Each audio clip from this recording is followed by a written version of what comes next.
Hari ini firman Tuhan bagi kita terambil dari Alkitab Kudus Perjanjian Baru yang berperikop peringatan untuk hidup sebagai hamba Allah. Bapak Ibu Saudara, ketika pertama saya baca perikop ini, secara tidak sadar saya bilang untuk hati saya bahwa sebenarnya bacaan ini paling pas untuk direnungkan setiap pribadi. Kenapa demikian? Sebab bacaan ini mau bilang bagi Bapak Ibu Saudara dan saya, seperti yang tadi dikatakan dalam introitus kita, karena saudara dan saya telah dipanggil, ditebus menjadi orang-orang yang merdeka, orang-orang yang tidak lagi hidup dalam kuasa dosa, maka sudah sepantasnya kita hidup menurut apa yang Tuhan kehendaki.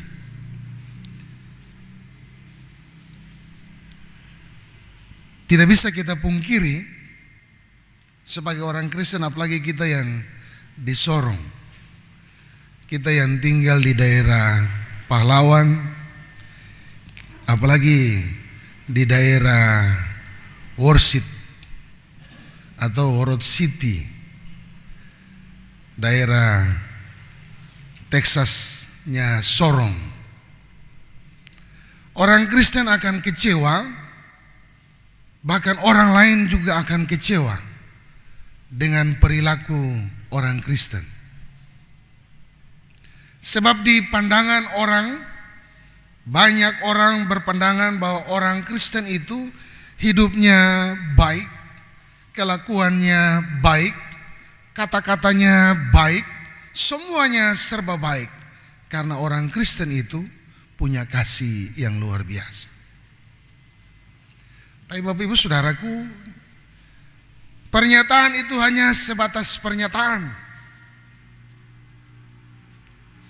Kalau dikaitkan dalam kenyataan, kita tidak akan menjumpai pernyataan itu benar. Sebab Bapak Ibu, tadi pagi saya keluar dengan mobil jemaat ke gereja, ada orang yang berjalan pegang-pegang tas plastik, bahkan ada pegang plastik.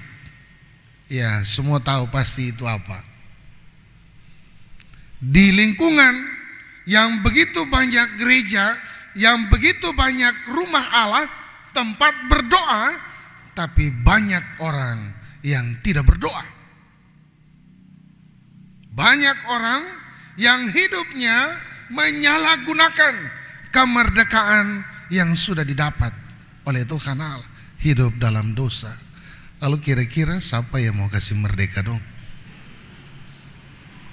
Bapak dan Ibu Saudaraku yang terkasih dalam Tuhan Yesus, kalau kita baca tulisan pertama Petrus 2, kita akan jumpai di sana bahwa sebenarnya Rasul Petrus, dia menulis surat ini bukan sendiri, tapi ada satu orang yang bersama dengan dia. Kalau kita baca di pasal-pasal sebelumnya, kita akan jumpai bahwa dia bersama dengan seorang yang bernama Silas. Petrus terkenal dengan sikap yang tegas. Tapi kenapa di bacaan ini Petrus agak moderat? Petrus mau bertoleransi. Petrus mau mengingatkan setiap orang percaya, khusus bagi mereka yang bukan asli di daerah itu. Sama dengan kita orang diaspora, tidak ada satu orang pun yang asli diaspora, semua pendatang, semua perantau. Bapak dan Ibu Saudaraku yang terkasih dalam Tuhan kita Yesus. Nah, kalau orang yang namanya pendatang, orang yang namanya perantau, yang sudah merdeka di dalam kuasa Tuhan Allah, maka hidupnya itu harus beda. Hidupnya tidak boleh sama dengan dunia ini. Saya masih ingat beberapa waktu yang lalu, kita ini pendatang perantau di dunia ini. Kita hanya dititipkan. Dunia ini bukan milik kita. Yang kita kejar bukan harta dunia ini, tapi harta surgawi. Apa itu harta surgawi? Ketika saudara dan saya masuk, duduk bersama dengan Tuhan dalam perjamuannya, itu harta terbesar. Ada tempat. Ketika Yesus naik ke sorga untuk menyediakan tempat, tempat saya ada di sorga. Kamar nomor berapa? Kamar nomor 7. Tapi kalau dalam kehidupan setiap hari kita mengecewakan Tuhan dengan menyalahgunakan kemerdekaan yang diberikan bagi Bapak Ibu Saudara dan saya, maka sesungguhnya tempat kita tidak ada di sorga. Nah, kita akan bertanya, kira-kira kita mengecewakan Tuhan dengan cara seperti apa? Kita mengecewakan Tuhan dengan cara hidup yang tidak sesuai dengan apa yang Tuhan mau. Bacaan firman Tuhan dengan tegas, saudara-saudaraku yang kekasih, aku menasihati kamu supaya kamu sebagai pendatang dan perantau, kamu menjauhkan diri dari keinginan-keinginan daging yang berjuang melawan jiwa. Bapak dan Ibu Saudaraku, apa yang kita cari di dunia ini? Apa tujuan Bapak Ibu bekerja? Apa tujuan kita bekerja? Ada sebagian orang yang akan menjawab bahwa tujuan kita bekerja adalah untuk mensejahterakan hidup saya, bekerja untuk anak-anak saya, bekerja untuk masa depan mereka. Apakah hanya sebatas itu? Tujuan kita hidup di dunia ini seperti yang pernah saya katakan di atas mimbar, bahwa tujuan kita cuma satu. Hidup itu hanya untuk memuliakan nama Tuhan. Seperti kata lagu toh, adapun hidupku ini bukannya aku lagi, melainkan Kristus yang hidup di dalam aku. Bapak dan Ibu Saudara yang terkasih dalam Tuhan kita Yesus Kristus, Petrus mau sampaikan bagi kehidupan Bapak Ibu Saudara dan saya bahwa bagaimana caranya orang Kristen harus hidup, orang merdeka harus hidup itu seperti apa. Orang yang sudah ditebus oleh Tuhan itu hidupnya seperti apa. Cara hidup kita beda dengan dunia ini. Kenapa beda Bapak Ibu? Bukan kita datang ke gereja lalu itu beda dengan orang lain, tidak.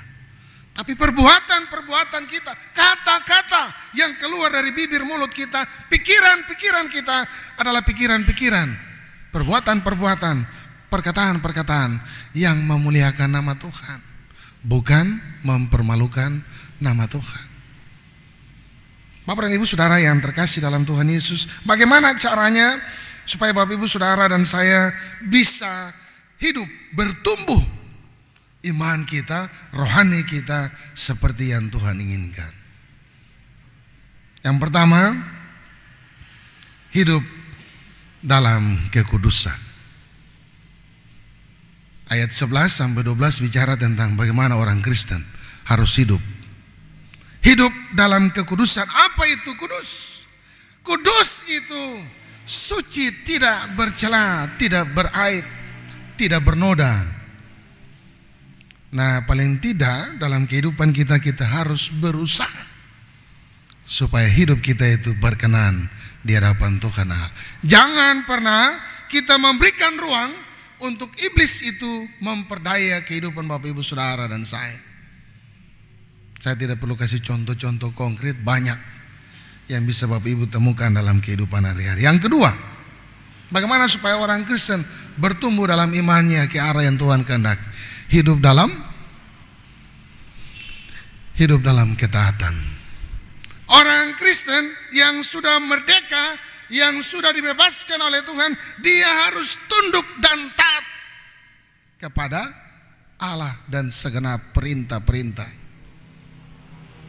Nah, bukti dari kita tunduk kepada Allah adalah kita tunduk sebagai seorang istri kepada suami, sebagai seorang anak kita taat kepada orang tua, ketika sebagai bawahan kita tunduk dan taat menghormati pimpinan kita.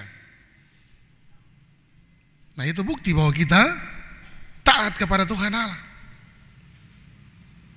Lalu hal yang ketiga, Petrus mau bilang hidup takut akan Allah. Orang hidup takut akan Allah itu bagaimana Bapak Ibu? Kalau dia takut kepada Allah, Allah itu yang bagaimana? Allah tidak suka orang yang melakukan hal-hal yang tidak berkenan, maka hidupnya harus berbuat baik, harganya harus berbuat baik. Yang kedua, hidupnya harus menunjukkan jati diri sebagai orang Kristen yang sudah merdeka, tidak lagi diperhamba oleh dosa. Jadi kalau kita sudah baptis, sudah dimerdekakan oleh Tuhan Yesus, maka hidup kita tidak lagi menghambakan diri kepada kehidupan kita yang lama yang penuh dengan dosa. Hal yang ketiga yang mau disampaikan bagi Bapak Ibu Saudara dan saya, hidup takut akan Allah itu seperti apa? Kalau kita takut akan Allah, kita hormat kepada Allah, maka kita juga harus menghormati sesama. Bukti lebih nyata, kita harus mengasihi. Sebab apa? Sebab Allah dalam Yesus lebih dahulu mengasihi Bapak Ibu Saudara dan saya. Bapak Ibu Saudaraku yang terkasih dalam Tuhan Yesus, kalau hari ini ada berapa bangku nih?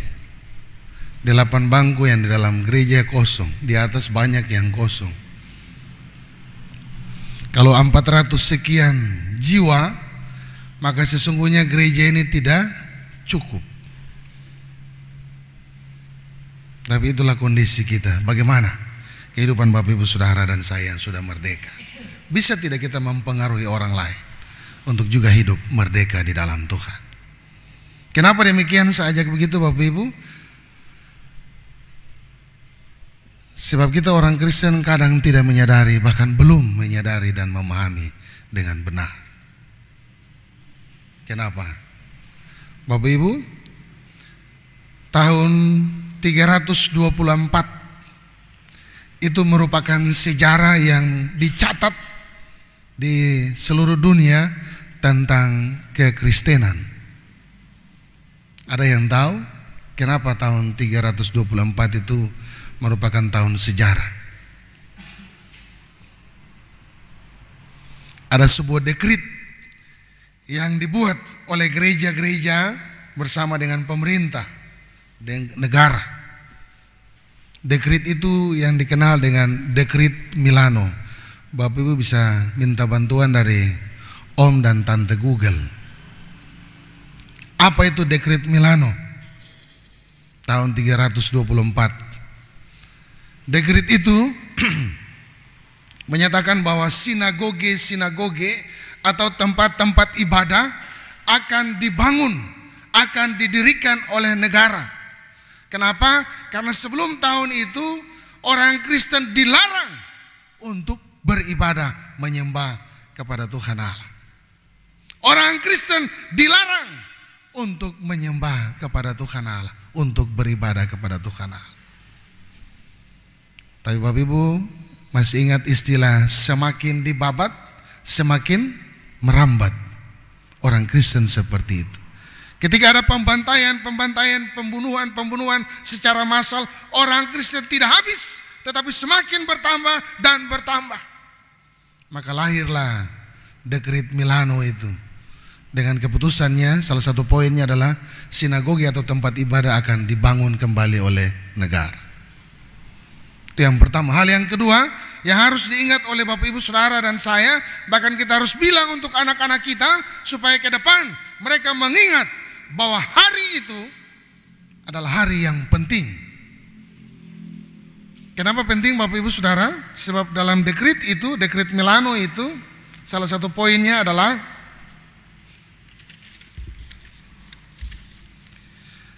hari Minggu.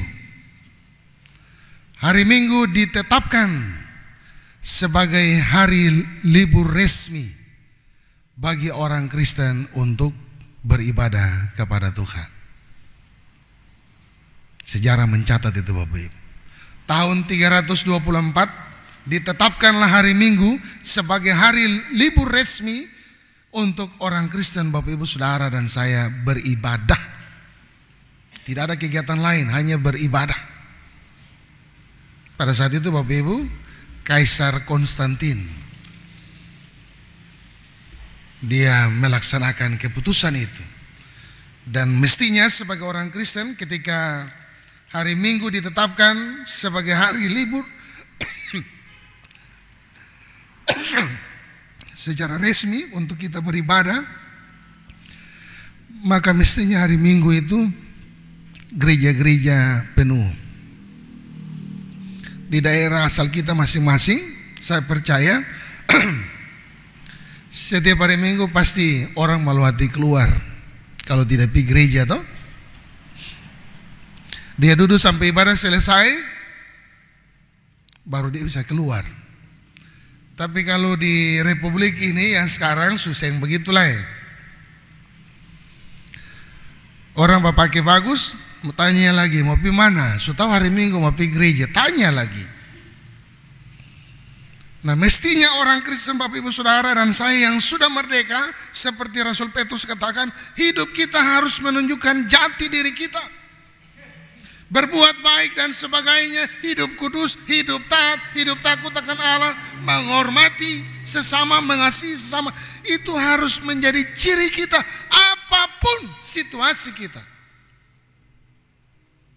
Nah sampai di sini Bapak Ibu Saudaraku, lebih spesifik untuk para pelayan. Ya, untuk teman-teman kita semua para pelayan, baik pendeta, penatua, diaken, pengurus-pengurus wadah, panitia-panitia, setiap anak-anak Tuhan yang memberi diri untuk melayani. Saya rekomendasi untuk baca pertama Timotius pasal 3. Apa itu syarat untuk menjadi seorang pelayan? Baca di situ. Supaya tahu kenapa pelayan itu harus begitu. Sebab introitus kita katakan bahwa Kristus pun telah menderita untuk kamu dan meninggalkan teladan bagimu. Teladan Yesus itu apa? Fitnah orang, cerita orang pembusuk. Apa yang Yesus tinggalkan itu adalah balas jahat dengan jahat? Tidak. Yang Yesus tinggalkan itu teladan yang baik. Orang marah, iya, memaafkan.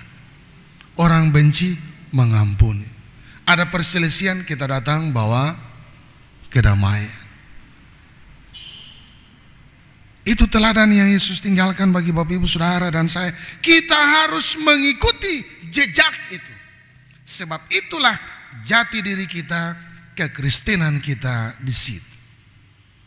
Bapak Ibu Saudaraku yang terkasih dalam Tuhan Yesus, maka sebenarnya sebagai orang Kristen, harga yang harus kita lakukan adalah harus ada sebuah keputusan iman.